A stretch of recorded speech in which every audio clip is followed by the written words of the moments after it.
You have a growing belly, and with that, you may find that you have some pressure on your back. So, what are some ways we can naturally help you and relieve that pressure? I'm Sunny with New Mommy Media, and today I'm joined by Cheryl Furer. She is a midwife, she's an educator, and she's also the founder of Your Thriving Pregnancy. Hi, Cheryl. Thanks for being with us today. Hi, Sunny. I'm really grateful to be here today. Thank you.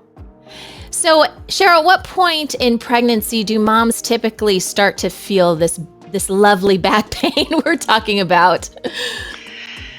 Yeah, it's often through about the second trimester, third trimester. So around 24 weeks for some moms, and then maybe 28 weeks, 30 weeks is more common.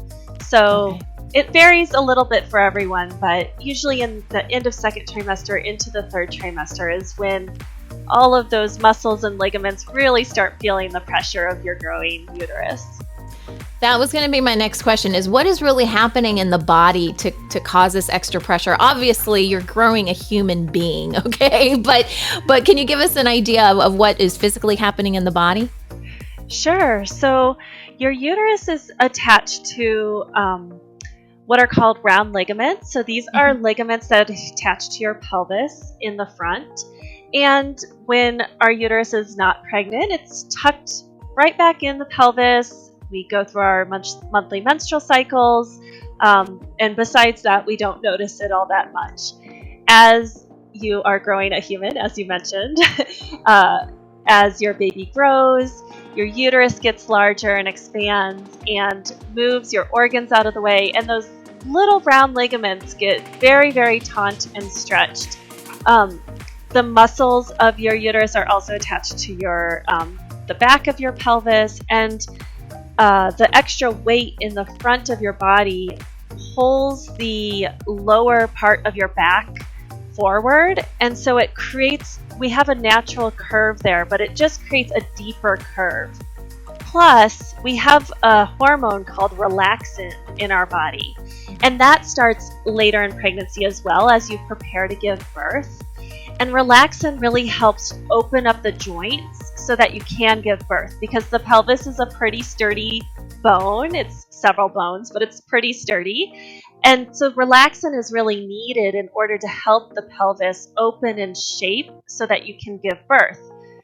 And as our bones get a little loosey-goosey inside of us, they also can get out of alignment. They can really create a lot of discomfort during pregnancy.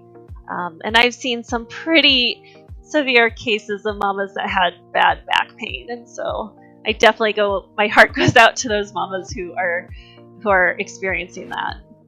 Yeah, I remember with my last two kids, my last two were twins, and I had a really, really big belly, as you can imagine, getting towards the end of the second trimester.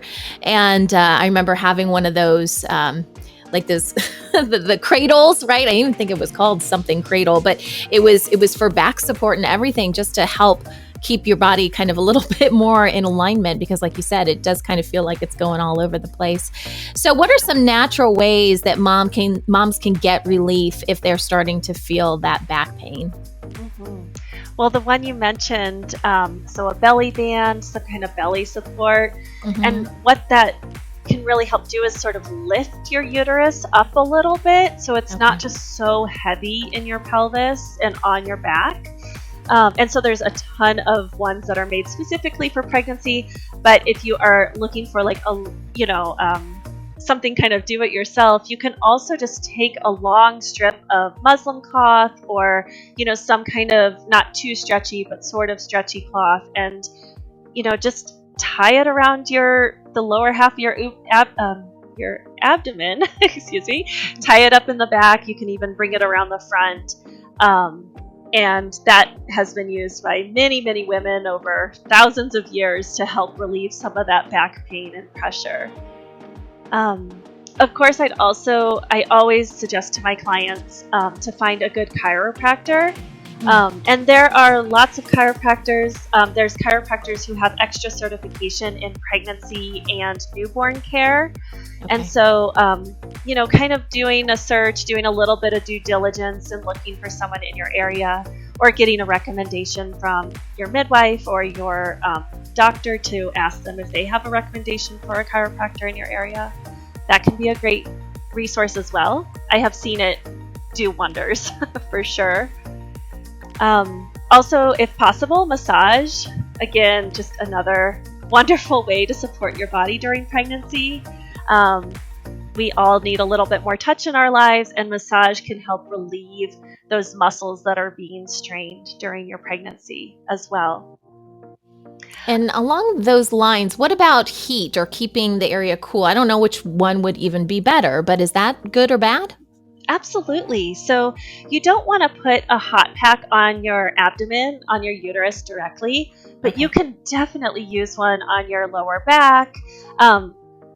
I do know some folks who really, really love hot heating pads. I would kind of suggest maybe like level 1 or 2, not 3 or 4. But you can definitely use heating pad, and I would actually suggest trying heating and cooling and seeing which one works better for you, because everyone is slightly different as to which one will provide relief. So there's definitely heating or cooling that can help. Very good. Thank you so much, Cheryl. Great information. Now, if you guys would like to check out Cheryl's business, you can visit her website. It's yourthrivingpregnancy.com. And once you go to Cheryl's site, hop on over to our site, which is newmommymedia.com. We've got podcasts, we've got videos, blogs, everything you could possibly want. It's where real moms talk about real life.